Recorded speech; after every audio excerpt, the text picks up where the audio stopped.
రాష్ట్రంలో జరుగుతున్న మహానాడును టీడీపీ అత్యంత ప్రతిష్టాత్మకంగా తీసుకుంది.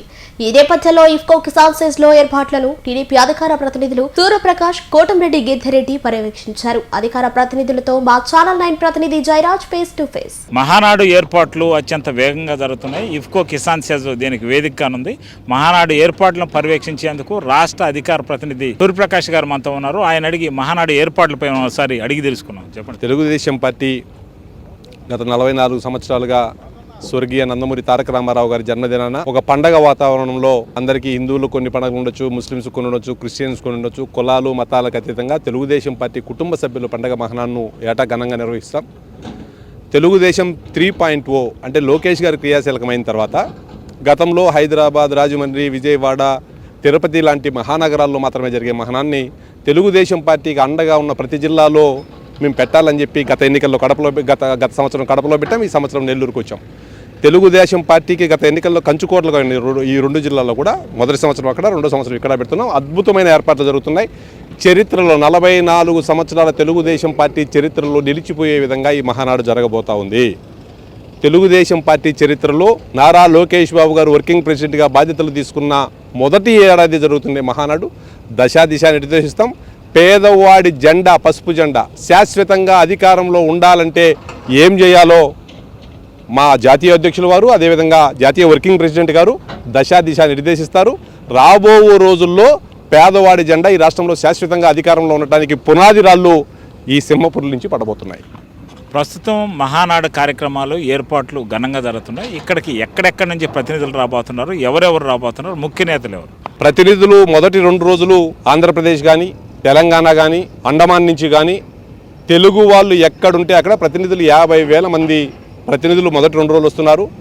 3వ రోజు బహిరంగ సభకు 5 నుంచి 5 లక్షల పైచిలుకని జిల్లా నాయకత్వం లక్ష్యంగా పెట్టుకుంటే ఇది ప్రజల్లో ఉత్సాహం చూస్తూ ఉంటే నెల్లూరు జిల్లా ప్రజల్లో ఎక్కడ చూసినా మా ఊర్లో ఈ పండగ నిర్వహిస్తున్నారు, ఇల్లు కదిలి ఇక్కడికి రాబోతున్నారు. 5 లక్షలు కాదు, అంచనాలకు అందరం జనం రాబోతున్నారు.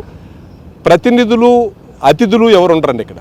అతిథులుగా తెలుగుదేశం పార్టీ కుటుంబ సభ్యులు అందరూ ఇక్కడే ఉంటారు. చంద్రబాబు నాయుడు గారి కానీ లాస్ట్ మైల్లో ఉండే కార్యకర్త దాకా అందరూ ఇక్కడే ఉంటారు. తెలుగుదేశం పార్టీ గొప్పతనం ఏంటంటే ఆర్ఎస్ఎస్, బీజేపీ స్ట్రక్చర్ ఒక్కటి మినహా భారతదేశంలో మరి ఏ రాజకీయ పార్టీ కూడా ఇలా పనిచేసే కార్యకర్తలు ఉంటారు. ఇప్పుడు గిరణ్ ఉన్నాడు ఇక్కడ, ఆయన చూడండి మట్లో తిరిగి ఎట్లా అయ్యాడు అంటే ఇక్కడ ఎమ్మెల్యేలు, అధికార ప్రతినిధులు, పాలిట్ బ్యూరో సభ్యులు, జిల్లా పార్టీ అధ్యక్షులు ఇవి కాదు. ఇక్కడ మేము 17 కమిటీలు వేసుకుంటే 17 కమిటీల్లో రాష్ట్ర మంత్రులు ఉంటారు, కేంద్ర మంత్రులు ఉంటారు, పాలిట్ బ్యూరోలు ఉంటారు, అందరూ ఉంటారు.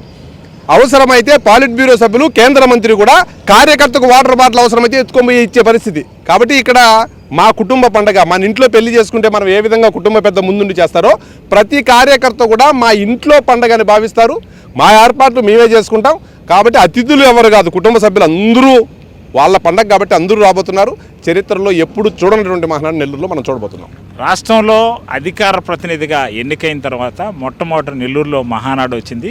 అదే కోటంరెడ్డి గిరిధర్ రెడ్డి మొత్తం తానై గత వారం రోజులుగా ఇక్కడే ఉన్నాడు. ఆయన ఎలాంటి ఏర్పాట్లు పర్యవేక్షిస్తున్నాడు ఒకసారి అడిగి తెలుసుకో అన్న. మొత్తం ఎవరు ఏం లేదన్నా, మొత్తం జిల్లా నాయకత్వం సమిష్టిగా ప్రతి ఒక్కరు కూడా నాయకులు, కార్యకర్తలు, అదేవిధంగా ఏదైతే తెలుగుదేశం పార్టీ జాతీయ అధ్యక్షులు గౌరవ ముఖ్యమంత్రి చంద్రబాబు నాయుడు గారు, కార్యనిర్వాహక అధ్యక్షులు లోకేష్ గారు కమిటీలు వేశారు. కమిటీలకు సంబంధించి 266 మందితో వివిధ రకాల కమిటీలు వేయడం జరిగింది.